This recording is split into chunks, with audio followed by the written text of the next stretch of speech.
Bonjour à tous et toutes, c'est Nessendil pour Zorizon.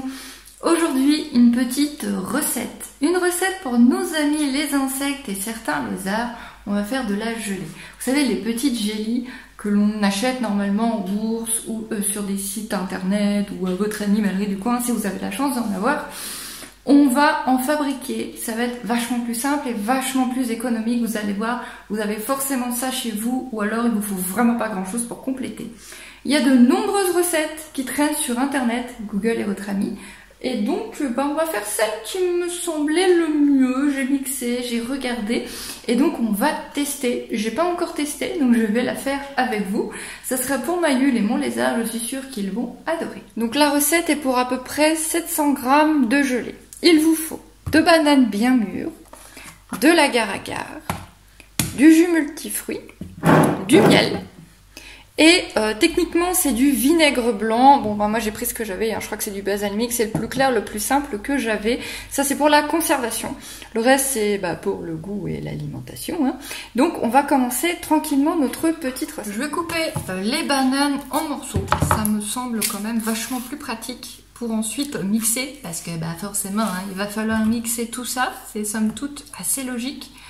On va donc couper la banane en morceaux. J'ai assistant ghost derrière moi qui devrait pas essayer de manger de la banane mais qui est quand même présent, mini ghost, alors tout petit chien de rien du tout. Hop, on se découpe ça tranquillement.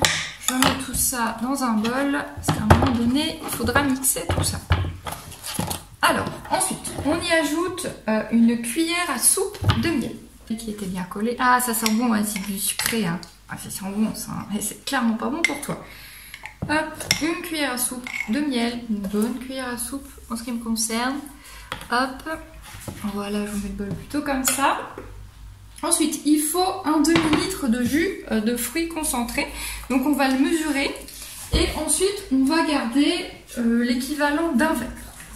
Alors, mine de rien, 500 ml, c'est quand même pas mal. Ça fait tout ça.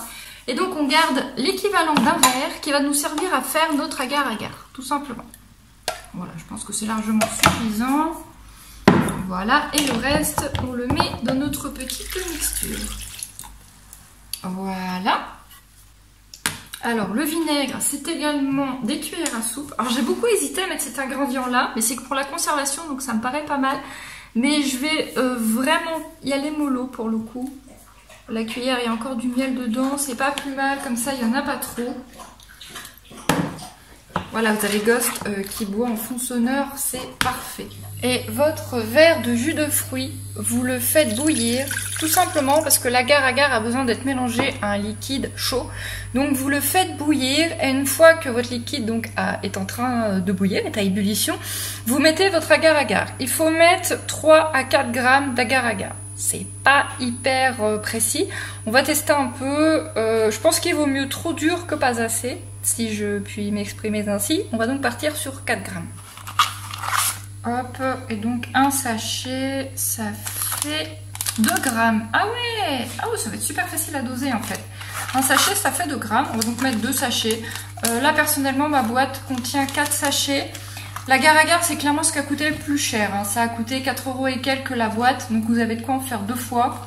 C'est le plus cher de la recette. Parce que les bananes, ça coûte vraiment rien si vous n'en avez pas de base chez vous. Le jus de fruits, là, je citerai pas le magasin pas cher où on l'achète, mais il a même pas coûté 1 €. Donc voilà, il y a moyen. Le miel, bon, j'en avais à la maison. Si le miel peut être assez cher, je pense pas que vous avez besoin de prendre du haut de gamme.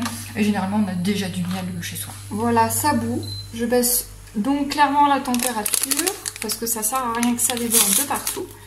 Et je vais mettre mon agar-agar. Alors personnellement, c'est la première fois que j'utilise de l'agar-agar. Je ne suis pas une cuisinière normalement, très spécifiquement. Mais pour mes animaux, je peux bien faire ça. Et donc, on mélange bien pour que ce soit bien homogène, qu'il n'y ait pas de grenouilles ni rien. Voilà, je pense qu'il faut... moi, je vous montrais, c'était vraiment pour la vidéo, mais faites ça un peu plus délicatement que Ness la bourrine, ce serait pas mal. Donc je mets mon jus qui est clairement en train de s'épaissir dans mon mélange. C'est ça qui va permettre à la gelée de prendre, enfin, au liquide de devenir une gelée, tout simplement. Et on va mixer tout ça. Alors je vous conseille clairement un mixeur si vous en avez un. Moi j'en ai pas, donc je vais le faire au plongeur. Et j'espère ne pas en mettre partout, mais ça va être une autre histoire parce que ça fait vraiment beaucoup de liquide. Donc moi je le fais au plongeur à soupe. Voilà, parce que je n'ai que ça. Et si vous avez un mixeur, surtout faites-le au mixeur. Je pense que c'est beaucoup plus pratique.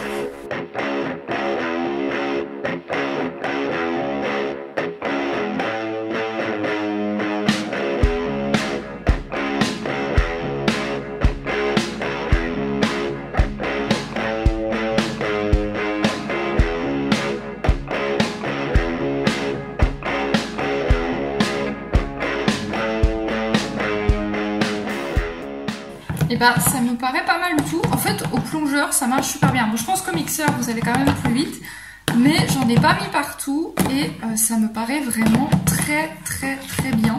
Donc là j'ai vraiment fait la recette de base, mais si vous voulez faire des tests un peu de votre côté, vous pouvez ajouter d'autres choses, je sais pas, du pollen, d'autres fruits. Bon, je pense que de mon côté je testerai d'autres recettes, d'autres mélanges, selon comment mes animaux réagissent à ça.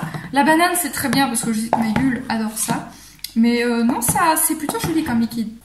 Et donc à partir de là, eh ben, vous mettez ça dans des récipients divers et variés, tupperware. Moi j'ai gardé des petits pots, je trouvais ça assez pratique. Donc tupperware, petits pots, même pourquoi pas des cubes, comme on fait les glaçons. Ça, après c'est vous qui voyez avec ce que vous avez, ce que vous trouvez pratique. Et vous me mettez ça au frigo. Tout simplement. Ensuite ça va au frigo. Et ça va mettre plusieurs heures à devenir dur, mais ça va un petit peu plus vite au frigo.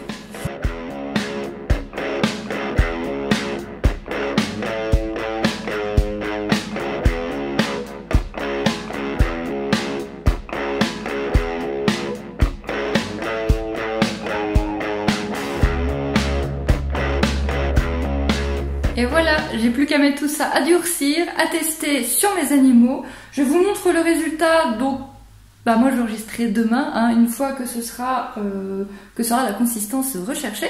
Je vous montrerai ce que ça donne, à quoi ça ressemble. Et donc n'hésitez pas à mettre en commentaire si vous avez testé la recette, si elle vous a plu, si vous l'avez modifiée et dans ce cas-là comment vous l'avez modifiée et le résultat que ça a donné au niveau de vos animaux. J'ai oublié de préciser que ça se conserve plusieurs semaines au frigidaire et plusieurs mois au congélateur. L'article que j'avais trouvé ne donnait pas la durée exacte. Je ne vais pas vous le mettre en dessous de la vidéo parce que je l'ai pas mal modifié. J'ai modifié des ingrédients. Mais logiquement, voilà, ça fait plusieurs semaines au frigo, plusieurs mois au congélateur. Voilà, testez de votre côté, n'oubliez pas de nous dire ça. Et bien sûr, n'hésitez pas à liker et à vous abonner si ce n'est pas déjà fait. Je vous fais des beaux jours, je vous dis à très bientôt.